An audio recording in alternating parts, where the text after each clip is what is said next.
person always speaks and won't stop, for sure that's going to end up being a crime on his side. Welcome to Prism of Torah with Reb Asaf Aaron Prisman, engaging Divrei Torah, packed with stories and practical insights. Find us wherever you get your podcasts or at prismoftorah.org.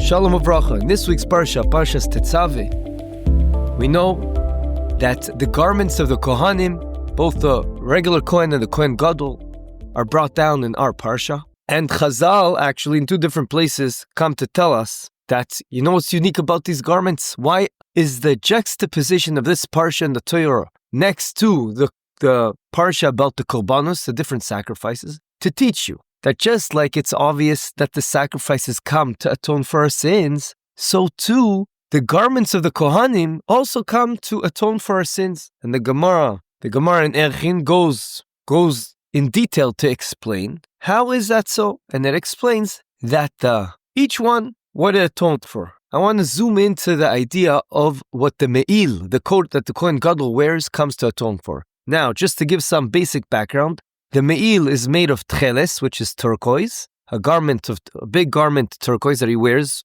that covers his full body. And at the end of it, it has kaftorim and rimoinim, which are basically bells and flowers that when they hit each other, as the Kohen Gadol walks, it makes a noise. And hence, the Gemara explains that it comes to atone for Lashon Hara. Why? Just like we made a voice, a sound, that was a bad...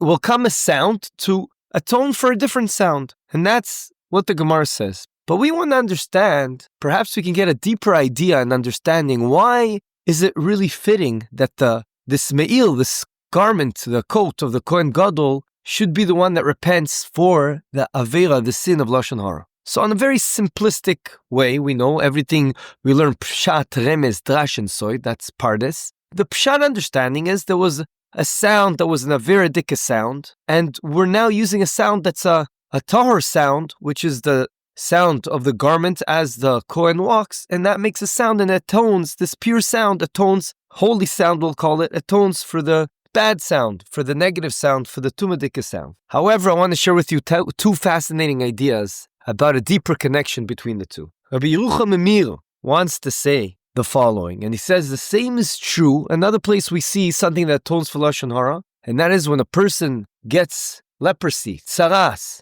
When he gets this spiritual, we'll call it tsaras, leprosy, he goes through a certain process, and at the end of the process, he brings as a sacrifice 2 birds. And the Chazal teach us why is it 2 birds, because just like 2 birds yap to each other, and they're chirping to one another all the time, non-stop, so it's fitting that they come to atone for his chirping and his yapping and speaking. And the question is, what do you mean by that? It sounds like, excuse the pun, it looks like that the biggest taina on ourselves, you know why you came to a point when you spoke Lashon Hara and you spoke badly about your friend, and even if it's true, you know why? Because you should think before you talk, and you can't just talk and talk and talk. You have to put boundaries to what you speak about and ensure that no negative speech will come out of your talk. But if you talk nonstop, it's inevitable that bad speech will come out of your mouth, just like the birds do. And that's what we're hinting to him.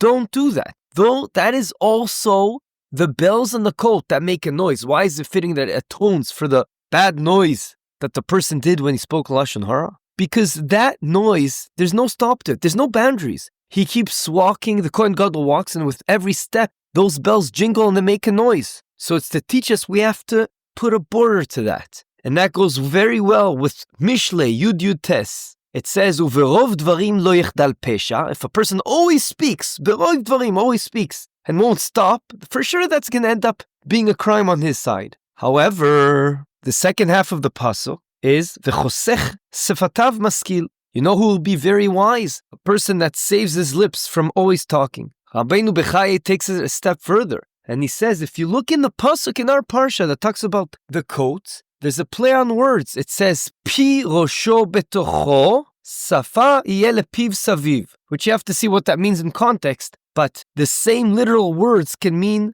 that the mouth is within it, i.e. the mouth is hidden, and safa yelepiv, and there should be a border for his mouth. That is a remez, a hint to us ensuring that there's a border to our mouth, and that's exactly what the garment is teaching us. So Ad Kan, we have Hakafa Aleph, we have one Mahalach explain to us why it's very fitting that the coat is the one that's coming to atone for our Lashon Hara, because it also makes a noise, and there's a hint in the garment how that noise is being, the noise of the bells is being framed by the garment. And so too, we have to frame our speech, meaning Hashem sending to us, you know why this all came about? Because you don't think before you talk, and there's no borders for your speech. And if you had borders, that could have saved you from speaking Lashon Hara. The Kli Yakar on our Parsha adds a phenomenal idea. Based on the Gemara in Erchin, Tetzaveh Amud Beis also, he explains that let's not forget, the Meil, the color was Tchelet, which is turquoise. What does that represent? It represents the Yam, the ocean, also has a similar color. And just like we know Hashem put borders for the ocean and it never passes them, the sand always stops the water, so too we should learn from the ocean. As the Gemara says that we have two borders, two chomois, two walls that Hashem put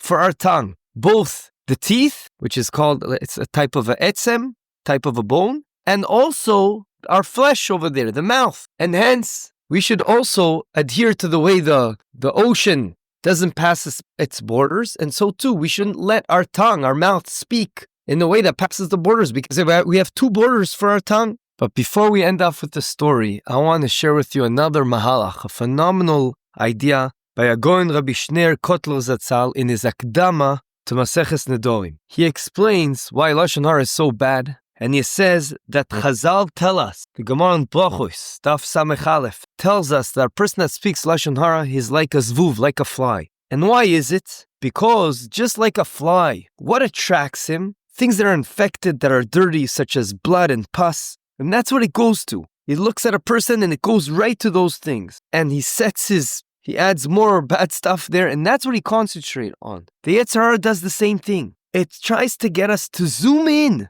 to the negative aspects of a person. Let's look for his mum, his blemish, his petza, and make it even worse. It's interesting that scientists say that the fly has many types of lenses in his eyes, and so too does the Yetzer Hara. But even though they have all these lenses, they decide to selectively see and zoom in only to the blemish of a person, the petza, the blood, the pus. That's the only thing they concentrate on, and not the complete person in his wholesome state with all the actions he does. A person that speaks Lashon Hara does the same thing. He zooms into the negative aspects of a person. But if he would look at the full picture, it would be a totally different ballgame. Because he would realize the person is a good person. And that's why we have a chiyuv to ladun et ha'adam lekav zchus. Stop focusing on the negative. Beside the fact that kind of implies something's wrong with you, but you have to train yourself to look at the full picture.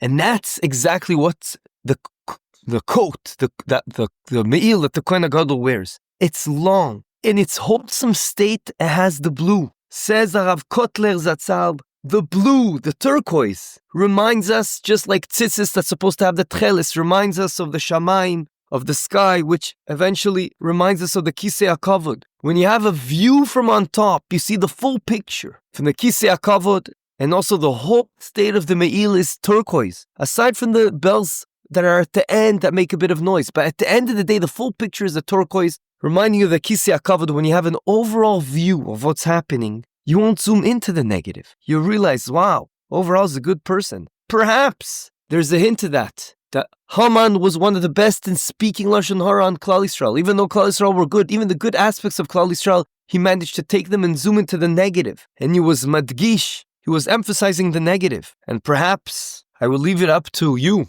the listener, that Mordechai was Tcheles. Shoshanas Yaakov Tza'ala v'Sameicha, Birosam Yachad Tcheles Mordechai. He was turquoise, perhaps screaming out this idea of seeing the full picture. And I think it's not ironic that in Kabbalah, Tcheles, the color Tcheles, turquoise, resembles Malchus, royalty. So there we have two answers why it is very fitting on a deep level, why the Meil of the Kohen Gadol with the bells on the bottom is very fitting that it repents and atones for the Aveira of Lashon Hara. I would like to end with a true story that I read in the book Veigadeta of Rabbi Yaakov Galinsky, and he says, I wish it wasn't true, but it's true. That's the preface to the story. And he says the following, that there's a family in Tel Aviv a long time ago, that was a religious family, and they decided they want to adopt a couple, an elderly couple, I don't know how old they were, not elderly, but that came from Russia. They were academic, and one was, they were both doctors, Olim Chadashim, that came from Russia, and they really helped them out. They spoke to them all the time. They told them to come over. They talked to them in their broken Yiddish, and with hand motions, because they didn't know the same language. But the main thing that was obvious, they connected to them through the heart. They felt that they were mekar of them, and they became a lot better religiously. And they matured religiously and spiritually slowly, this Russian couple. And eventually also their Hebrew became better, and they started having a real connection. It got to a point where they came every Shabbos, they came to them, and also during the Chagim. And they even sang Zmiris with them. And it was unbelievable. They felt they brought another two people under Kanfei HaShechina, close to HaKadosh Baruch Hu, until the following happened. One Shabbos, when they came over and then they left, suddenly the people from Tel Aviv are looking out their balcony and they see this Russian couple just get into a cabin. They couldn't believe it. They said, what?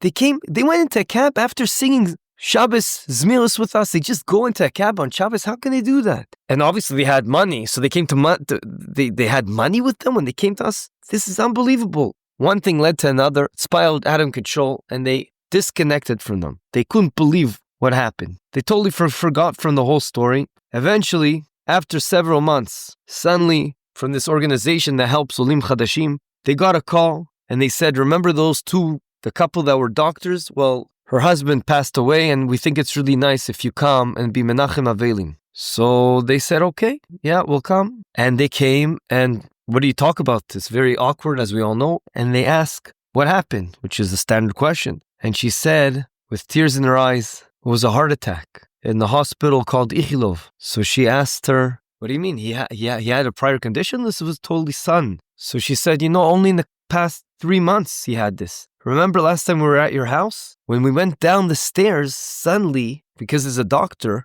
he knew exactly what the symptoms are for a heart attack, and he felt he had that. So straight away, they were desperate to get to the hospital, so they stopped the first cab they saw, because he understood the situation. Needless to say, and then she went on to say, this time the same thing happened, but it was too late. Needless to say, this Tel Aviv family felt really awkward and very bad about what happened. But the story is just another manifestation of the importance of every time you have room to ladun lekav zchut and run away from the deep idea behind Lashon Hara, and looking at the full picture, as we said, then that will help Klal Yisrael be in the state of Shalom, which will help expedite Mashiach that will come and will be zoiche to the Gula Shleima b'mira v'yameinu. Amen v'amen.